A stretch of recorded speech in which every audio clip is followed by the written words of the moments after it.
नमस्कार दोस्तों, स्वागत है अपनी YouTube channel top trending GK में। दोस्तों आज आपके रेलवे एनटीपीसी के सीबीटी फर्स्ट का ये अंतिम डे का एग्जाम कह सकते हो, जो 31 जुलाई की सेकंड शिफ्ट में कंडक्ट हुआ है, अंतिम पारी का। तो इसमें जो जीके के टोटल 40 सवाल पूछे गए थे, उसमें से 37 एग्जैक्ट टूबू सवाल मिल चुके हैं। सारे सवाल अपन एक्स्ट्रा फैक्ट साइज जानने वाले हैं, जो आने वाले group D, SSC, NTPC, CBT second, इन सभी एग्जाम्स के लिए काफ़ी इंपॉर्टेंट रहेंगे। तो वीडियो के अंत तक जरूर बने रहना। इसकी पीडीएफ फाइल के लिए आपको टेलीग्राम चैनल ज्वाइन करना है, जिसकी लिंक डिस्क्रिप्शन बॉक्स में। ये सभी सवाल कंटिन्यू करें उससे पहले मैं आपको बता दूं, आप किसी भी कॉम्पिटिटिव एग्जाम्स की तैयारी करते हो, चाहे रेलवे की कर रहे हो, एसएससी, बैंकिंग, डिफेंस या फिर कोई भी other state level government exams हैं, इन सभी के लिए एक चीज़ क्या जरूरी हो जाती है, आपका कॉन्फिडेंस लेवल चेक करने के लिए क्या आपकी तैयारी है, एग्जाम से पहले ही पता चल जाए, टाइम मैनेजमेंट, इन सभी चीज़ों के लिए स्मार्ट वर्क के तौर पर आपको मॉक टेस्ट लगाना जरूरी हो जाता है। मॉक टेस्ट के लिए टेक्स्ट बुक इसलिए बेहतरीन है क्योंकि आपके झंझट खत्म है, अलग अलग एग्जाम के मॉक टेस्ट अलग अलग लेने की जरूरत ही नहीं है। एक पास में सारे एग्जाम्स के आप मॉक टेस्ट हैं वो दे सकते हो। अभी यहाँ पर इवन मंथ एंड का एक सेल भी चल रहा है, जिसमें लाइफ टाइम टेक्स्ट बुक के पास आप एंजॉय कर सकते हो अनलिमिटेड मॉक टेस्ट, सारे एग्जाम्स के मॉक टेस्ट एक ही पास में।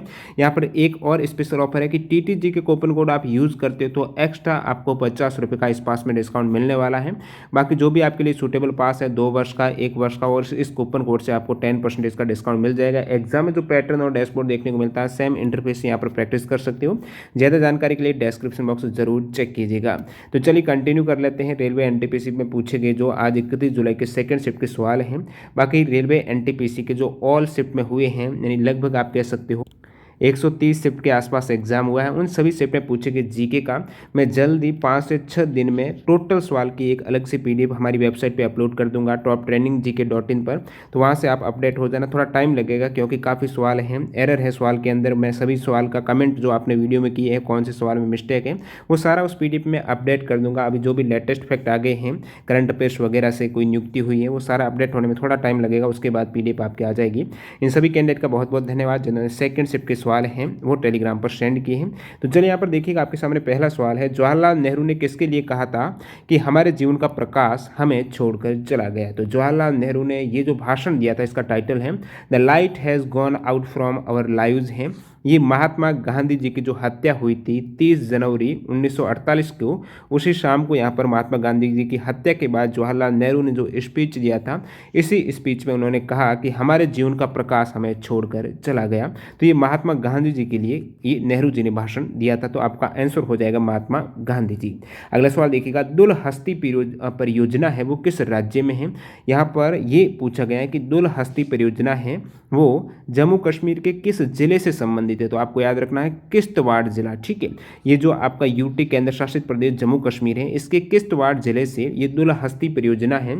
और ये किस नदी पर है, ये भी एग्जाम आता है। तो चिनाब नदी पर ये बनी हुई है। 390 मेगावाट की ये विद्युत क्षमता की परियोजना हो जाएगी दुलहस्ती परियोजना। अगला सवाल, सौभाग्य योजना कौन सा मंत्रालय क्रियान्वयन कर रहा है, संचालित कर रहा है।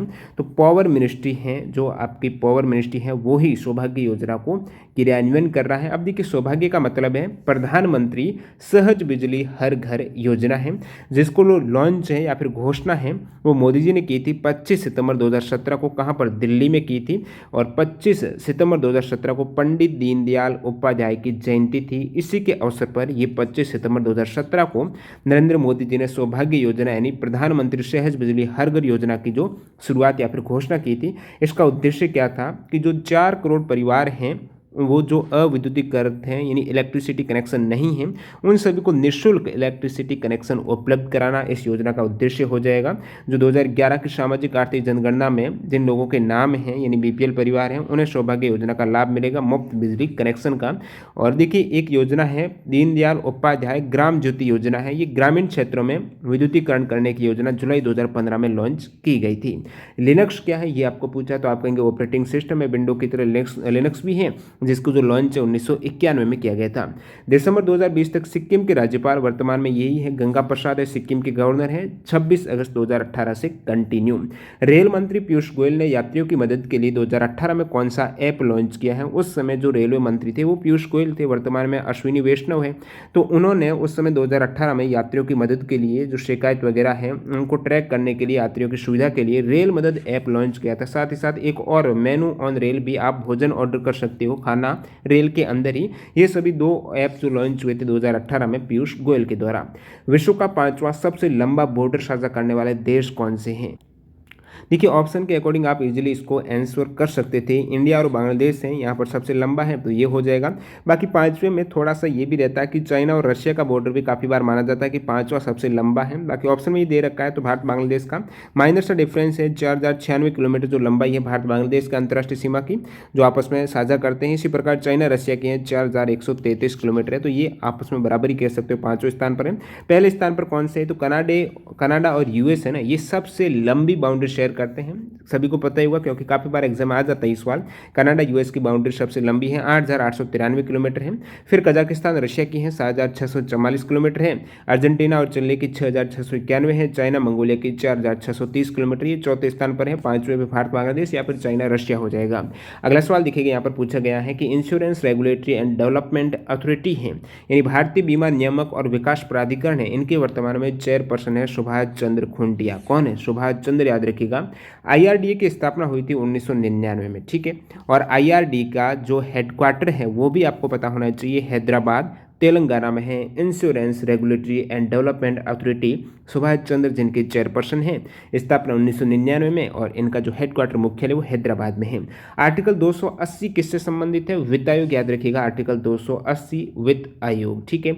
और 15वें वित्त आयोग के अध्यक्ष हैं दोस्तों एन.के. सिंह। कौन है? एन.के. सिंह 15वां वित्त आयोग, कार्यकाल 2020 से 2025 है, इनके अध्यक्ष हैं। इनसे पहले 14वें के डॉक्टर वाई.वी. रेड्डी थे और प्रथम वित्त आयोग के अध्यक्ष के.सी. नियोगी 1952 से 57 तक रहे थे। और जो ये वित्त आयोग फाइनेंस कमीशन है कौन से एक्ट के तहत स्थापित है? 1951 वाला एक्ट है। राष्ट्रपति का कार्यकाल किस आर्टिकल में वर्णित है? कार्यकाल से याद आया आर्टिकल 56 आया ना, अनुच्छेद 56 है वो राष्ट्रपति के कार्यकाल से संबंधित हो जाएगा। तो कार्य करने के लिए आपको 56 इंच का छीना चाहिए ना, तो ये आर्टिकल 56 है, कार्यकाल है राष्ट्रपति का, उनका हो जाएगा। राष्ट्रपति का पद है वो 52, सभी को होगा पता।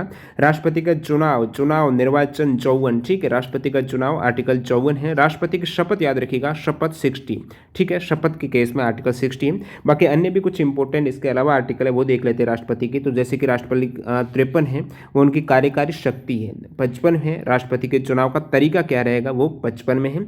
56 है तो राष्ट्रपति का कार्यकाल है, टेन्योर है वो आपके 56 है। आर्टिकल 57 है वो राष्ट्रपति पुनर्निर्वाचित होने की योग्यता। 58 है राष्ट्रपति चुनाव लड़ने की योग्यता। 59 है इनके पद के लिए शर्तें क्या रहेगी और 60 उनका शपथ हो गया, आर्टिकल राष्ट्रपति का शपथ है।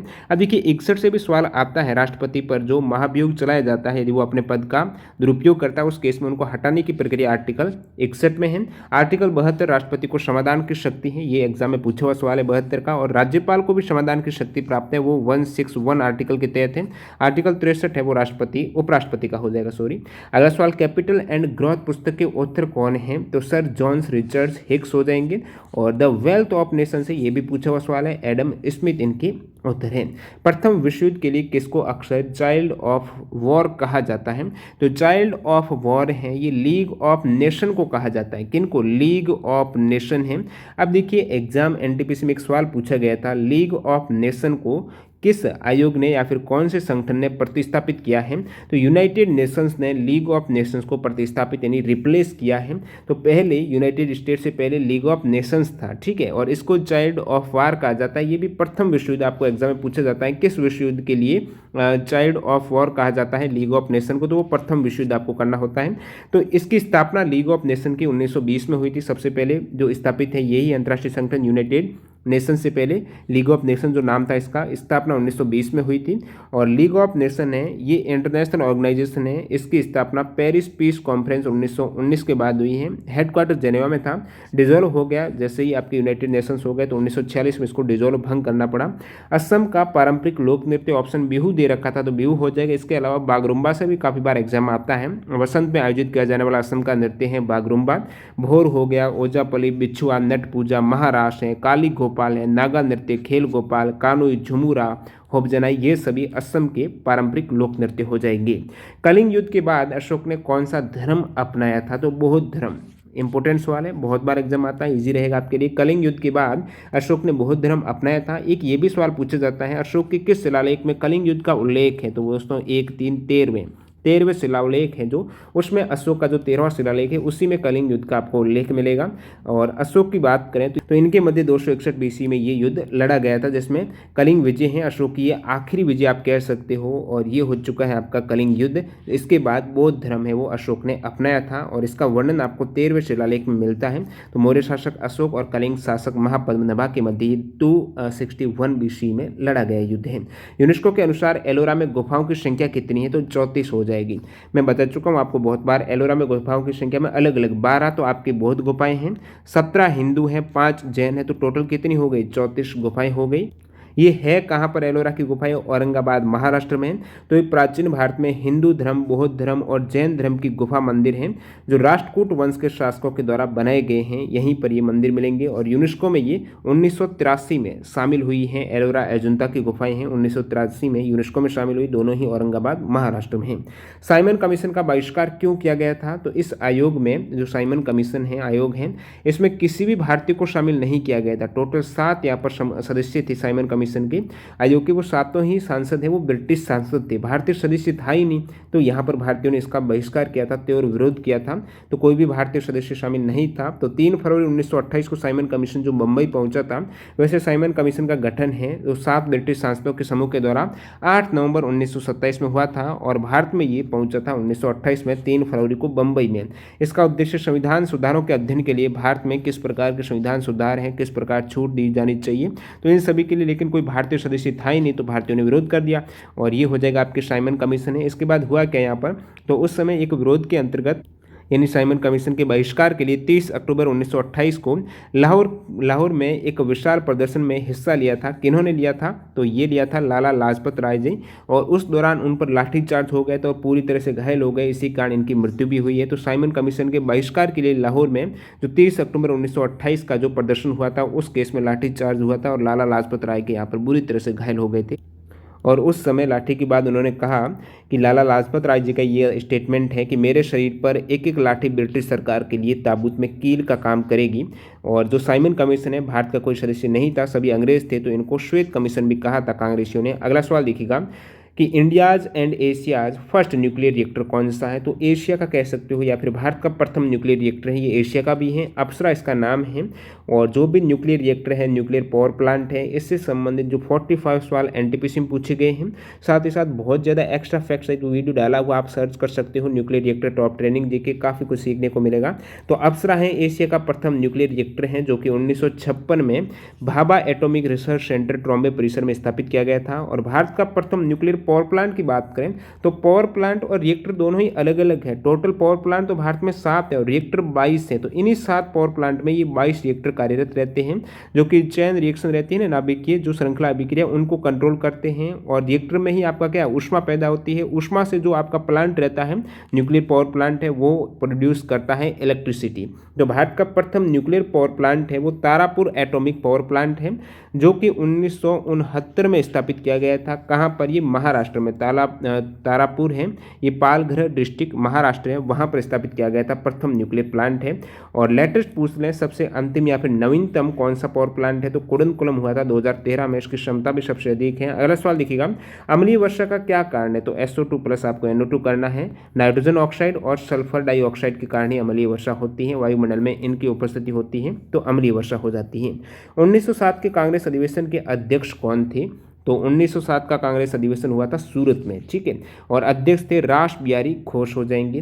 तो इसमें ही यही कांग्रेस अधिवेशन है जिसमें गरम दल और नरम दल दोनों अलग हो गए थे। आपको कमेंट करके बताना है वापस कौन से कांग्रेस अधिवेशन में गरम दल और नरम दल हैं दोबारा एकत्रित हो गए थे, यानी एकजुट हो गए थे। तो गरम दल के नेता लाला लाजपत राय, बाल गंगाधर तिलक और विपिन चंद्र पाल, साथ ही साथ अरविंद घोष थे। एग्जाम आता है निम्नलिखित में से कौन गरम दल के नेता नहीं थे या फिर नरम दल के कौन थे। और गरम दल वाले हैं वो वंदे मातरम को राष्ट्रगान बनाना चाहते थे, लेकिन नरम दल वाले वो जनगण मन के समर्थक थे। तो गरम दल के नेता स्वदेशी आंदोलन को पूरे देश में लागू करना चाहते थे, जबकि नरमपंथी है वो सिर्फ बंगाल तक इसे सीमित रखना चाहते थे। तो ये सूरत अधिवेशन हुआ था 1907 में, अध्यक्ष थे रास बिहारी घोष हैं। इसी अधिवेशन में कांग्रेस गैस है वो नरम दल और गर्म दल में अलग हो गई थी। भारत में प्रथम इलेक्ट्रिक रेल कब चली थी? तो भारत में प्रथम विद्युतीकृत जो इलेक्ट्रिक रेल है वो 3 फरवरी 1925 को बम्बई वीटी और कुर्ला हार्बर के बीच में पहली विद्युत रेलगाड़ी चलाई गई थी 1925 में, 3 फरवरी को। 1925 से क्या याद है? 1825 में आपको पता होगा विश्व में प्रथम रेल चली थी 1825 में इंग्लैंड में, और भारत में प्रथम इलेक्ट्रिसिटी 100 साल बाद 1925 में चल पड़ी। कब? 3 फरवरी को। और वैसे भारत में प्रथम रेल से आता है सवाल, तो 16 अप्रैल 1853 को, 16 अप्रैल 53 को बोरीबंदर और ठाणे के मध्य, बॉम्बे और ठाणे के मध्य 34 किलोमीटर की ये पहली यात्री ट्रेन चली थी। और प्रथम जो सुपर फास्ट ट्रेन भारत की वो डेक्कन क्वीन हो जाएगी 1930 में ही। अगला सवाल देखिएगा, आतिशबाजी में हरा रंग किसकी उपस्थिति के कारण होता है? तो आप कहेंगे बेरियम क्लोराइड रहता है, तो इसी की उपस्थिति के कारण जो आतिशबाजी होती है उस केस में हरा रंग प्रदर्शित होता है।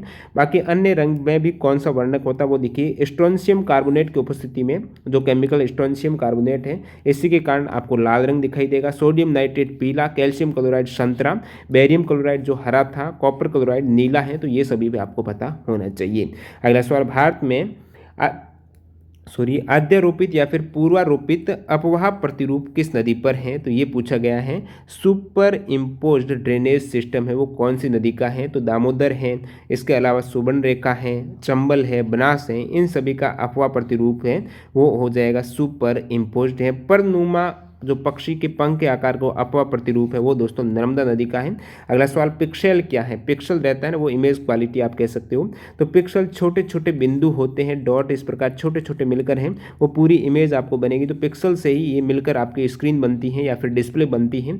प्रति इंच में जितने ज़्यादा पिक्सल होंगे जितने ज़्यादा आप उसको डिटेल में देख पाओगे, यानी उसकी क्वालिटी है उतनी ही अच्छी होगी। तो ये पीपीआई पिक्सल पर इंच या फिर डीपीआई डॉट पर इंच भी इसे कहा जाता है। पिक्सल है ये डिजिटल इमेज लेंथ की यूनिट कह सकते हो। अगला सवाल, यदि आवर्ती है फ्रीक्वेंसी है वो 40 हर्ट्ज है, स्पीड 36 मीटर पर सेकेंड है, तो उसकी वेवलेंथ तरंग दैर्ध्य क्या होगी? तो तरंग दैर्ध्य का क्या फॉर्मूला रहता है आपके? वेवलेंथ बराबर वेग बटा फ्रीक्वेंसी रहती है ना आवर्ती, ठीक है। तो वेवलेंथ है उसके बराबर क्या हो जाएगा? वेग बटा आपके फ्रीक्वेंसी।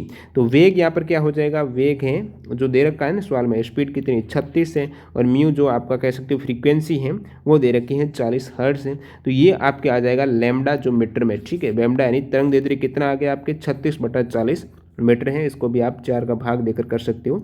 मिशन गगनयान है, गगनयान नहीं गगनयान है, वो कब लॉन्च होगा? इसमें भी 2 मिशन है, एक तो मानव युक्त है, एक मानव रहित है। तो सबसे पहले तो अनक्रू वाला ये जून 2022 में होने वाला है, और मानव युक्त है वो 2023 में, क्रू युक्त है वो 2023 में होगा। तो मिशन गगनयान ये हो गया जो भारत का प्रथम, ये भारत का मानव युक्त प्रथम अंतरिक्ष यान है, गगनयान है, जिसमें 3 लोग जा सकते हैं। तो ये 2023 में जा सकते हैं। GSLV MK3 से ये लॉन्च किया जाएगा। अगला सवाल देखिएगा, ऐसे पौधे जिसका बीज है वो अंडाशय से प्राप्त होता है, तो ऐसे पौधों को क्या कहा जाता है? तो एंजियोस्पर्म है ना। जिसका बीज अंडाशय से प्राप्त होता है तो वो एंजियोस्पर्म हो जाएंगे। तो एंजियोस्पर्म वे होते हैं जिनके बीज फल के अंदर ढकी अवस्था में रहते हैं, जिम्नोस्पर्म में नग्न अवस्था, खुली अवस्था में रहते हैं। तो एंजियोस्पर्म पौधों में फूल और फलों के भीतर क्या होता है? अंडाशय होता है, और उसी में आपको बीज मिलेंगे, तो ये एंजियोस्पर्म हो जाएगा। तो एंजियोस्पर्म में पौधे जो निषेचन करते हैं उसके बाद जो संलग्न अंडाशय के भीतर एक बीज में अंडाणु विकसित होता है, और अंडाशय फूल के भीतर ही संलग्न रहता है, फूल के भीतर अंडाशय वहीं पर बीज। तो इस भाग में नर या मादा दोनों प्रकार के प्रजनन अंग होते हैं, और पौधों के फूलों के अंगों की परिपक्वता के बाद ये फल प्राप्त होते हैं। राष्ट्रीय जैव विविधता प्राधिकरण है, नेशनल बायोडाइवर्सिटी अथॉरिटी है, इनका हेडक्वार्टर चेन्नई में है। और इससे जुड़ा हुआ एक इंपॉर्टेंट फैक्ट है कि 2012 में नेशनल बायोडाइवर्सिटी अथॉरिटी NBA ने केरल के तिरुवनंतपुरम में पहली बार राष्ट्रीय जैव विविधता कांग्रेस का आयोजन किया था। बल्ब में ऑर्गन गैस का उपयोग क्यों किया जाता है? क्योंकि ऑर्गन एक आपकी अक्रिय गैस हो जाएगी। यदि गैस अक्रिय नहीं होती है तो जो बल्ब का फिलामेंट रहता है वो टंगस्टन का बना होता है। टंगस्टन का गलनांक बहुत ज़्यादा यानी 300 डिग्री सेल्सियस तापमान पर यह गर्म हो जाता है। तो इतने टेम्परेचर पर क्या होता है, यदि ऑर्गन गैस नहीं भरी होगी तो वो ऑक्सीजन से रिएक्शन कर लेगा टंगस्टन, और टंगस्टन ऑक्साइड बनाएगा जो कि विद्युत का कुचालक है। इससे बल्ब में आगे रोशनी जाएगी नहीं, बंद हो जाएगा। और साथ ही साथ ये ऑक्साइड बनता है ना जो टंगस्टन ऑक्साइड, वो बहुत ज़्यादा भंगुर होता है और फिलामेंट को ही तोड़ भी देगा, टूट कर गिर जाएगा। तो उस केस में बल्ब में क्या ऑर्गन भरी जाती हैं जो टंगस्टन से कोई रिएक्शन ही नहीं करेगी और गर्म होकर प्रकाश उत्सर्जित करता रहेगा, क्योंकि ये टंगस्टन से कोई भी रिएक्शन नहीं देगी। पहले इसमें कोई भी गैस नहीं भरी जाती थी, एक तरीके से कह सकते सकते हो वैक्यूम क्रिएट किया जाता था बल्ब में, लेकिन उससे इतनी ज़्यादा रोशनी नहीं होती थी जितना ऑर्गन से हो रही है। अगला सवाल देखिएगा, धन विधेयक कहाँ पेश किया जाता है? लोकसभा में। धन विधेयक है वो केवल लोकसभा में पेश किया जा सकता है, ओनली लोकसभा में इंट्रोड्यूस हो सकता है, लेकिन ये विधानसभा में भी राज्यसभा में भी विचार के लिए भेजा जाता है। 14 दिन के भीतर उसे स्वीकृति देनी होती है, न दें उस केस में भी ये पारित माना जाता है, तो लोकसभा अनिवार्य है। नवरोज उत्सव है, ये किसने शुरू किया था? बलबन, नवरोज बलबन, नवरोज यानी नया दिन, ठीक है। तो ये नवरोज है ईरानी नववर्ष यानी फारसी नया साल भी कह सकते हो, जो ईरानियों के द्वारा दुनिया भर में प्रतिवर्ष 20 या फिर 21 मार्च को मनाया जाता है। जैसे कि 2021 में ये 20 को बनाया गया था। ये प्रकृति प्रेम का एक उत्सव है, नवरोज बलबन के द्वारा शुरुआत हुई थी। अगला सवाल देखिएगा यहाँ पर, पाक जल डमरू मध्य भारत और किस देश को अलग करता है? तो ये तमिलनाडु है, जो भारत का तमिलनाडु राज्य साथ ही साथ श्रीलंका के उत्तरी प्रांत के जाफना जिले के बीच में है। तो भारत और श्रीलंका के मध्य ये पाक जल डमरू मध्य है, और ये जो जल संधि है पूर्वोत्तर में पाक खाड़ी और दक्षिण पश्चिम में मन्नार की खाड़ी को जोड़ती है, और ये भूभाग को आपस में अलग करती है। अगला सवाल देखिएगा, सबसे ज़्यादा लोकसभा सीट किस राज्य की है? तो उत्तर प्रदेश की लोकसभा सीट है वो 80 है, सबसे अधिक है। उसके बाद महाराष्ट्र के 48 है, राज्यसभा में भी उत्तर प्रदेश की 31 है, महाराष्ट्र की 19 है, उसके बाद फिर तमिलनाडु की 18 है। और बात करूँ अधिकतम लोकसभा सीट की तो 552 है, और उसमें भी अभी देखिए जनवरी 2020 में जो 104वां संविधान संशोधन हुआ है, जिसके तहत एंग्लो इंडियन के जो 2 अतिरिक्त सदस्य हैं उनका आरक्षण यहाँ पर समाप्त किया गया है। एक देख तो एसएससी 2020 में एक सवाल पूछा गया था जो आरक्षण से संबंधित था। तो ये दोस्तों जो सीट्स रहती हैं 131 सीट रहती हैं, वो रिजर्व रहती हैं एससी के लिए, जिसमें 84 हैं, एसटी के लिए ये 47 हैं। तो ये स्पेशल रिजर्व रहती हैं एससी एसटी के लिए, लोकसभा में कह सकते हो, जो कितना परसेंटेज है? 24.03% हो जाएगा। अब देखिए टोटल मैंने आपको बताया 552 है, अभी 530 सदस्य हैं वो तो आपके राज्यों का प्रतिनिधित्व करेंगे, और 20 सदस्य हैं वो आपके केंद्र शासित प्रदेश के लोगों का प्रतिनिधित्व करते हैं। अगला सवाल देखिएगा, रिसैट यानी रडार इमेजिंग सैटेलाइट किस प्रकार के रॉकेट से लॉन्च किए जाते हैं? रिसैट है पोलर सैटेलाइट लॉन्चिंग व्हीकल से लॉन्च होता है, जो रडार इमेजिंग सैटेलाइट है। और जैसे कि रिसैट आपका फर्स्ट है ना, रडार सैटेलाइट फर्स्ट है, ये PSLV C-19 सैटेलाइट है, आपका जो C-19 व्हीकल है, रॉकेट है PSLV C-19, इसी से लॉन्च हुआ है। रिसैट 1 कब हुआ था? 2012 में हुआ था। रिसैट 2 भी है 2019 में PSLV C-46 से हुआ था। रिसैट 2BR1 है PSLV C-48 से लॉन्च हुआ है 11 दिसंबर 2019 को। अगला सवाल, पौधे मिट्टी से सबसे ज़्यादा कौन सा तत्व ग्रहण करते हैं? तो देखिए सबसे ज़्यादा यानी प्रमुख पोषक तत्व है जिनको काफ़ी मात्रा में आवश्यकता रहती है, ज़रूरत रहती है पौधों को, तो उसमें आपके नाइट्रोजन है, फास्फोरस है, पोटेशियम है, जो पौधे मिट्टी से प्राप्त करते हैं। तो यही आपका हो जाएगा करेक्ट, जिसमें नाइट्रोजन दे रखा है ऑप्शन में, बाकी ऑक्सीजन था और हाइड्रोजन करके था, तो यहाँ पर नाइट्रोजन हो जाएगा, जो कि प्रमुख पोषक तत्व ये नाइट्रोजन, फास्फोरस और पोटेशियम है, जिनकी पौधों को काफ़ी मात्रा में जरूरत रहती है। एक होता है सूक्ष्म पोषक तत्व, ठीक है, जो जरूरत तो रहती है लेकिन बहुत कम मात्रा में, वो कौन से? लोहा, जस्ता, मैग्नीज, तांबा, बोरॉन, मोलिब्डेनम और क्लोरीन है, ये सूक्ष्म पोषक तत्व हैं। इसके अलावा द्वितीयक पोषक तत्व भी हैं, जैसे कैल्शियम, मैग्नीशियम, गंधक है, और ये भी कम मात्रा में ग्रहण करते हैं, सेकेंडरी है। तो बात करूं पौधों को सामान्य विकास एवं वृद्धि के लिए कुल कितने पोषक तत्वों की आवश्यकता रहती है? 16 पोषक तत्वों की। फॉर्मेल्डिहाइड के उपयोग से एक सवाल पूछा गया है, तो एग्जैक्ट ऑप्शन नहीं मिले, बाकी जो औद्योगिक रेजिन के उत्पादन में ये होता है स्पेशली उपयोग। इंडियन मेडिकल रिसर्च काउंसिल है यानी ICMR के द्वारा निर्मित प्रथम दवा कौन सी है? तो प्रथम दवा के केस में आपको यदि आंसर पता तो कमेंट कर सकते हो। बाकी ICMR ने अभी कोवैक्सीन है वो भारत बायोटेक के साथ मिलकर है वो लॉन्च की है, जो कोविड-19 के लिए वैक्सीन है भारत की कोवैक्सीन, ये हो जाएगी। अंतिम सवाल एक पूछा गया था, जो ब्राउजर रहता है उसका फर्स्ट पेज क्या कह सकते हो? होम पेज हो जाएगा। बाकी एग्जैक्ट ये सवाल क्या था कमेंट करके बताना। तो 40 में से 37 हैं, 2 से 3 सवाल और रह गए हैं। जिन भी कैंडिडेट का सेकंड शिफ्ट में एग्जाम था कमेंट करके बता सकते हो वो 2 क्या सवाल थे, या फिर ये 1-2 सवाल में थोड़ा एरर आ रहा है वो भी आप कमेंट कर देना, मैं PDF फाइल में इसको करेक्ट कर दूंगा। तो वीडियो पूरा देखने के लिए आपका बहुत बहुत धन्यवाद। इसकी PDF फाइल आपको जल्दी टेलीग्राम पर अपडेट हो जाएगी। बाकी जो 131 शिफ्ट है इसमें पूछे गए सभी जीके के सवाल है, प्रत्येक शिफ्ट के लगभग 40 सवाल जो मिले हैं, उसकी मैं PDF फाइल हमारी वेबसाइट toptrainingGK.in जो लिंक डिस्क्रिप्शन बॉक्स में मिल जाएगी, वहाँ पर आपको अपडेट मिल जाएगी कब वो आपकी पेड PDF फाइल आने वाली है। मैं क्योंकि अपडेट करूँगा सारा जो भी कंटेंट है, जो एरर रहती है सवाल में, बहुत बार स्टूडेंट कमेंट करते हैं कि इसका आंसर इस प्रकार से ये होगा, ये फैक्ट में सुधार करना है, तो मैं सारे कमेंट रीड करूँगा, काफ़ी नोट भी किया है, काफ़ी अपडेट करना है। जल्दी आपको वेबसाइट पर ये PDF अवेलेबल हो जाएगी। मिलते हैं ऐसे किसी नए वीडियो के साथ। वंदे मातरम, जय हिंद दोस्तों।